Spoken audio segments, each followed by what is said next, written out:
కూటమి ప్రభుత్వం అధికారంలోకి వచ్చిన తర్వాత తెలుగుదేశం, జనసేన, బీజేపీ ప్రభుత్వంలోకి వచ్చిన తర్వాత గౌరవ ముఖ్యమంత్రి శ్రీ నారా చంద్రబాబు నాయుడు గారి ఆశీస్సులతో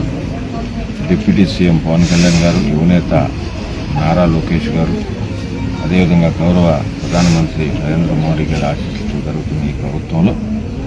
ప్రత్యేకంగా 23వ డివిజన్కు సంబంధించి దాదాపు 8,30,00,000 రూపాయలు ఈ ప్రభుత్వం వచ్చిన తర్వాత గతంలో ఎన్నడూ లేని విధంగా 8,30,00,000 రూపాయలతో ఈ ప్రభుత్వం వచ్చిన తర్వాత మనం వివిధ రకాల అభివృద్ధి పనులు, రోడ్లైనా, ట్రైన్లైనా, డ్రింకింగ్ వాటర్కి సంబంధించి, ఇతరితర అవసరాలకు సంబంధించి స్థానిక నాయకులు కానీ, అదేవిధంగా స్థానిక ప్రజలు కానీ ప్రజా దర్బార్లో ఏదైతే వారు రిప్రజెంటేషన్ ఇస్తున్నారో ప్రజా దర్బార్లో ఇచ్చినాయి, అదేవిధంగా స్థానిక నాయకుల ద్వారా స్థానిక ప్రజల సూచనలు, సలహాల మేరకు దాదాపు 8,30,00,000 రూపాయలు మనం ఇవ్వడం జరిగింది. కూటమి ప్రభుత్వ అధికారంలోకి వచ్చిన తర్వాత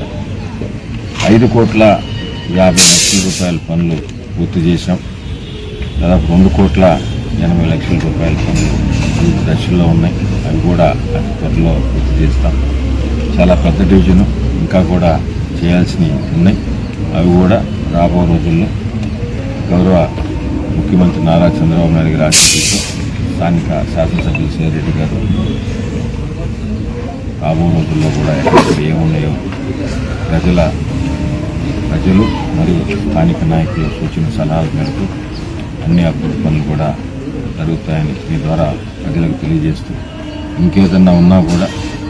ఎక్కడ ఏ సమస్య ఉన్నా కూడా స్థానిక నాయకులకు కానీ, అదేవిధంగా ఎమ్మెల్యే గారి ఆఫీసుకు కానీ, ఎమ్మెల్యే గారికి కానీ తెలియపరచాలని కోరుకుంటూ, మీ అందరి ఆఫీసులు